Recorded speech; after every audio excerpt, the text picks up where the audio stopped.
Welcome to the world of science fiction, where extraordinary tales and boundless imagination come to life. Enjoy the story and don't forget to subscribe. Ethan adjusted his tool belt nervously as he stood outside the locked bathroom door in Laboratory Sector 7. The dim blue lighting of Zinthris research facility cast long shadows across the metallic walls. He could hear muffled sobs from within. "Leora," he called out gently, his voice echoing slightly in the empty corridor.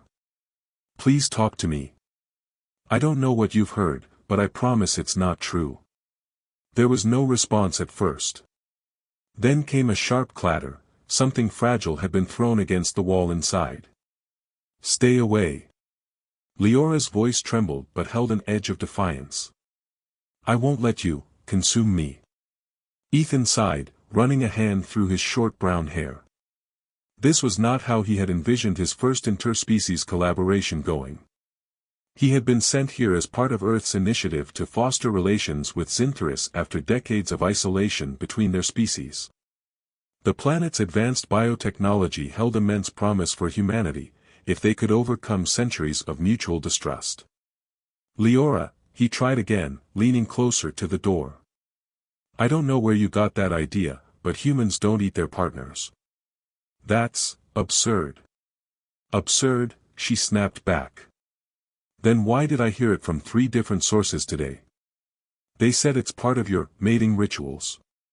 That once trust is established, you strike when we're most vulnerable." Ethan groaned inwardly. This had to be some kind of sick joke, or worse, deliberate sabotage. "Look," he said carefully, "I'll explain everything if you just open the door. Please." Inside, Leora hesitated.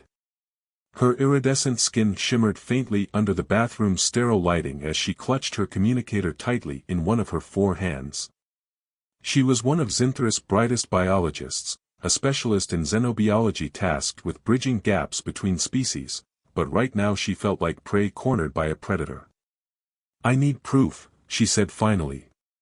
"How do I know you're not lying?" Ethan exhaled slowly. "Because if I wanted to hurt you," he said softly, "I wouldn't be standing out here begging you to talk to me."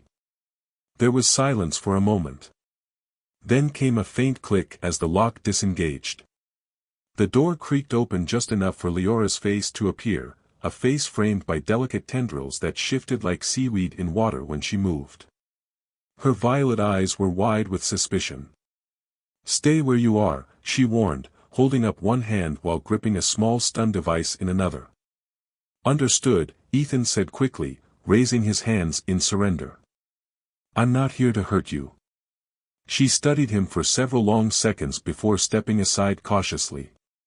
Ethan entered slowly, taking in the scene, a shattered glass vial on the floor and scattered papers covered in notes written in Zintherian script. "What exactly did they tell you?" he asked gently. Leora hesitated before answering. "They said humans have rituals," she began haltingly. "That once trust is established between partners, one consumes the other as an act of dominance." Ethan blinked at her incredulously. That's completely false," he said firmly. "Humans don't do anything like that." "But why would they say it?" she demanded, her voice rising slightly. "Why would they lie?" "That's what I need to find out," Ethan replied grimly. Before either could say more, a loud crash echoed from somewhere deeper within the facility, a sound that made both of them freeze. "What was that?" Leora whispered. Ethan shook his head slowly. "I don't know," he admitted. "But whatever it was, it didn't sound friendly." Kieran, a human diplomat known for his calm demeanor and sharp negotiation skills, stood in the bustling marketplace of Ziwanaran, the capital city of Zinthris. The air was thick with the scent of exotic spices and the melodic chirps of vendor calls in the Zintherian language. He was a man in his late 30s with kind eyes and a reassuring smile, who knew that trust was the greatest currency. He needed to find out how this insane rumor started before it spiraled into an interspecies incident. "This is madness," Kieran muttered to himself, adjusting his translator earpiece. He'd received a frantic message from the research facility about the incident with Leora, and his diplomatic instincts were screaming. Beside him stood Rilke, a respected Xantherian historian known for her meticulous research and deep understanding of her people's past. She was older, her facial tendrils showing a hint of gray, but her amber eyes were sharp and inquisitive. Madness, yes, Rilke responded, her voice a melodic hum. But perhaps with roots. The Xantherian psyche is deeply tied to its history, and fear can resurrect even the most ancient tales. Then let's trace these tales, Kieran said, his tone determined. Where would rumors like this even originate? Rilke paused, considering. There are legends, she said slowly, passed down through generations, whispering of beings who consume the very essence of others. Soul devourers, we call them. They are said to appear in times of great strife, preying on fear and desperation. Kieran frowned. And these soul devourers? Do they resemble humans in any way? Rilke hesitated, glancing around the crowded marketplace before answering. The descriptions are vague. But there are elements that could be interpreted as human-like. Pale skin, 2 arms, certain appetites. Appetites? Kieran pressed. For power, for knowledge, for life itself, Rilke clarified. The legends speak of a hunger that can never be satisfied. As they spoke, Ethan and Leora were still trapped in the lab. Ethan, ever the pragmatist, had been working to reroute power to the security doors. If we can get those doors open, he said, his voice echoing in the dimly lit lab, we can find out who's been messing with the system. Leora watched him skeptically, her 4 arms crossed defensively.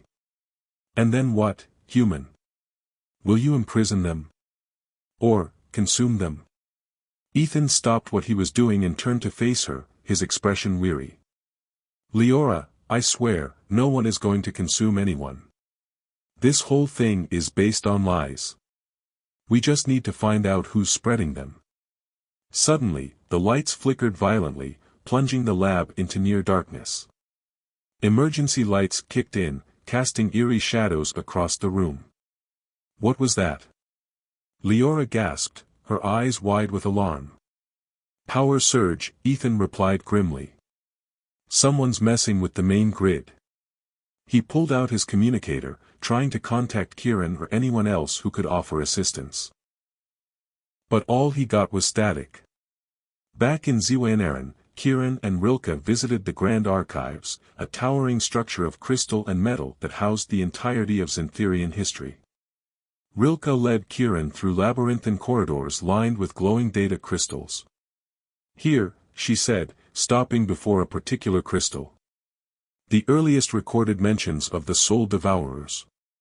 As Rilke activated the crystal, holographic images shimmered into existence, crude depictions of shadowy figures with gaping mouths and clawed hands. Kieran studied the images, a growing sense of unease settling over him. These are just legends, right? He asked, his voice barely above a whisper. Rilke shook her head slowly. Legends often have a basis in truth, she said, her voice grave. There are whispers of an artifact, a relic of immense power said to amplify fear and paranoia. It is said to be able to turn even the most peaceful minds against each other. An artifact that makes people believe in soul devourers? Kieran asked incredulously. An artifact that makes them become them, Rilke corrected, her amber eyes filled with dread. Just then, Kieran's communicator buzzed. It was Thaler, a Xantherian security officer whom he had met during their initial cultural exchange missions. Kieran, we have a situation, Thaler said urgently. There's been a surge of anti-human sentiment across the city. Protests, riots, some are even calling for the expulsion of all off-worlders. The artifact, Kieran breathed, exchanging a look with Rilke. It's already at work. As Kieran spoke, Ethan and Leora were facing their own crisis. The lab's environmental control systems had begun to fail. The temperature was dropping rapidly, and the air was growing thin. We need to get out of here, Leora said, shivering despite her natural resistance to cold. Ethan nodded grimly. He had managed to reroute power to one of the security doors, but it wouldn't stay open for long. On my mark, he said, grabbing a makeshift crowbar. 1, 2, 3. With a grunt, he jammed the crowbar into the door's locking mechanism, forcing it open just enough to squeeze through. He turned to help Leora, but as he did, he saw something in her eyes, a flicker of something dark and primal. Leora, he said cautiously. She bared her teeth, a low growl rumbling in her throat. You, she hissed. You are the hunger. Before Ethan could react, Leora lunged. Dr. Senna, a human xenologist with a reputation for her calm and rational approach to interspecies relations, stood before a holographic display showcasing the rising tensions on Zinthras.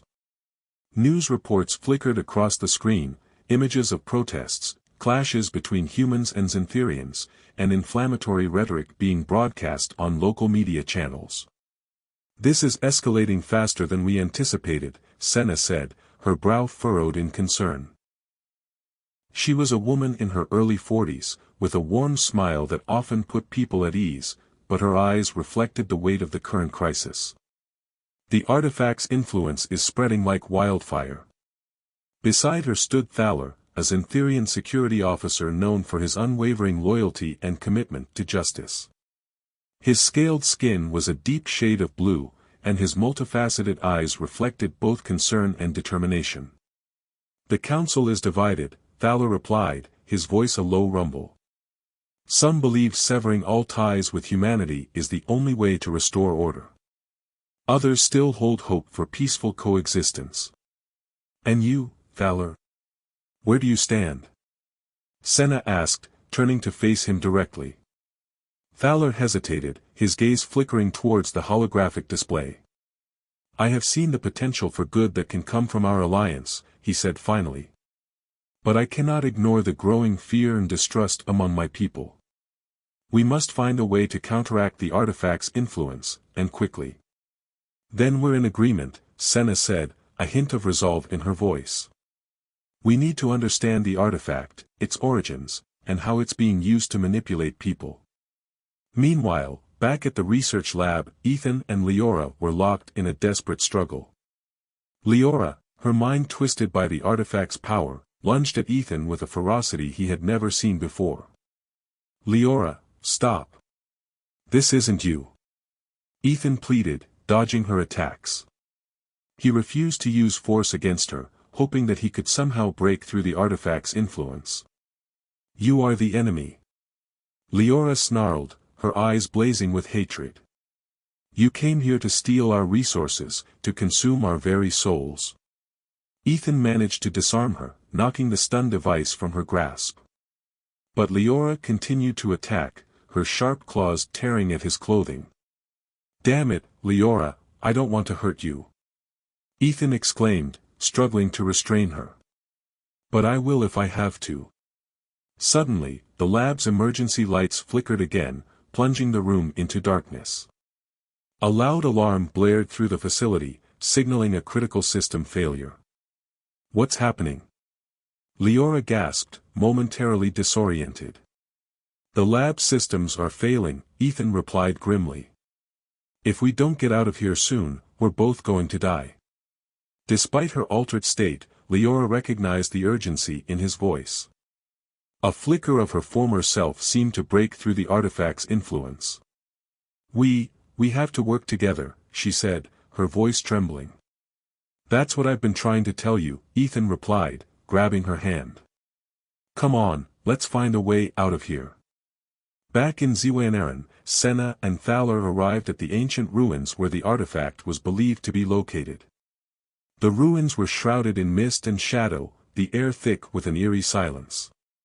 This place, it feels wrong, Senna said, her senses heightened by the oppressive atmosphere. It is a place of great power, Thaler replied, his hand resting on the hilt of his energy weapon. But also of great danger.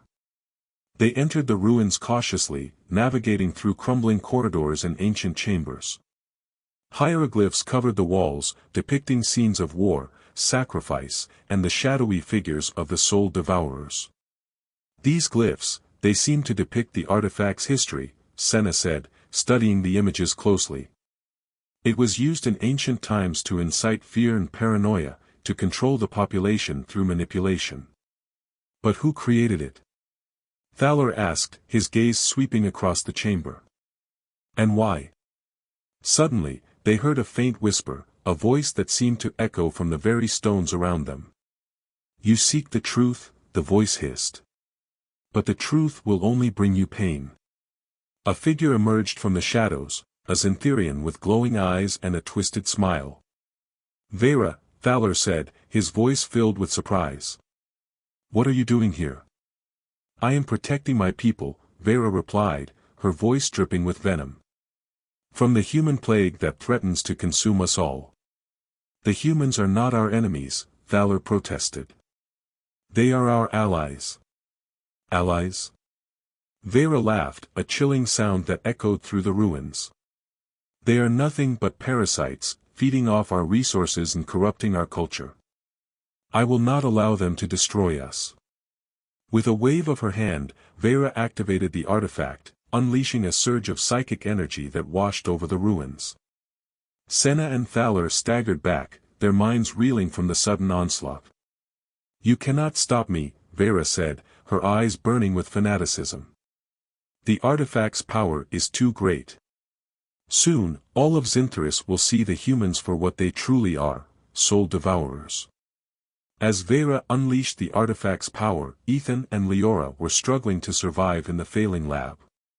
The temperature had plummeted to near freezing, and the air was growing increasingly toxic.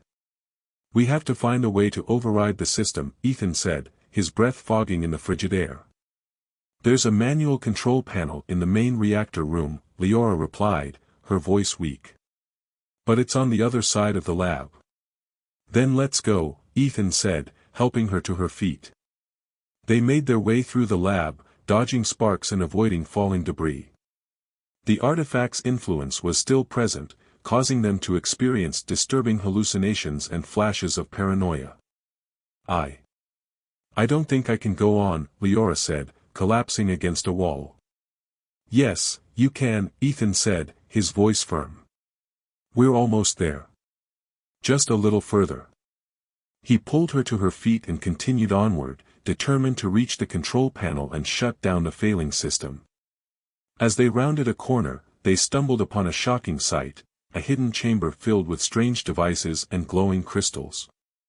What is this place? Ethan asked, his eyes wide with surprise.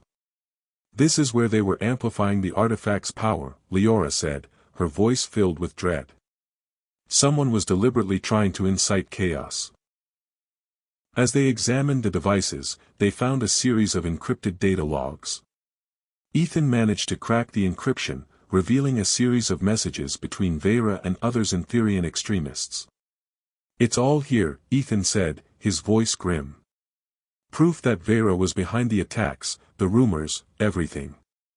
Just then, a figure emerged from the shadows, Vera herself.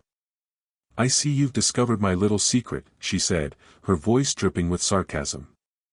Why, Vera? Why did you do this? Leora asked, her eyes filled with betrayal. For my people, Vera replied, her voice filled with righteous anger. The humans are a threat to our way of life. I had to stop them, no matter the cost. With a wave of her hand, Vera activated a series of energy weapons hidden within the chamber. Ethan and Leora braced themselves for a final showdown.